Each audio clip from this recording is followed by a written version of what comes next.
أصحابي وحبايبي عاملين ايه؟ كل سنة وانتم طيبين وبصحة وسلامة وعيد مبارك عليكم يا رب. ويا رب يكون عيد خير على الأمة الإسلامية. انتوا عاملين ايه؟ أنا طبعا ما نزلتلكوش حاجة امبارح، وأنا متعودة ان أنا أنزل لكم كل يوم.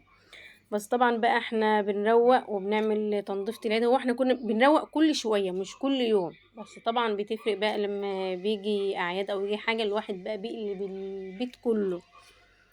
فطبعا بقى ما كانش عندي وقت ان انا اعمل لكم حاجه، فطبعا انا اتصلت بالمطعم وطلبت سردين مشوي وسردين مقلي، ويدوبك عملت الرز والسلطه وخلاص.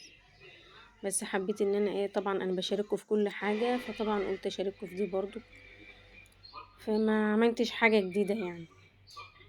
بس انتوا عاملين ايه؟ يا رب تكونوا بخير وبصحه وسلامه، وكل سنه وانتم طيبين وعيد مبارك عليكم يا رب. فانا قلت انزل لكم الفيديو ده كده، اصور لكم وانزل لكم الفيديو ده. وانتوا خلصتوا تروية البيت ولا لسه؟ انا الحمد لله خلصت، بس بعد تعب بقى ومشقة، والحمد لله خلصت البيت.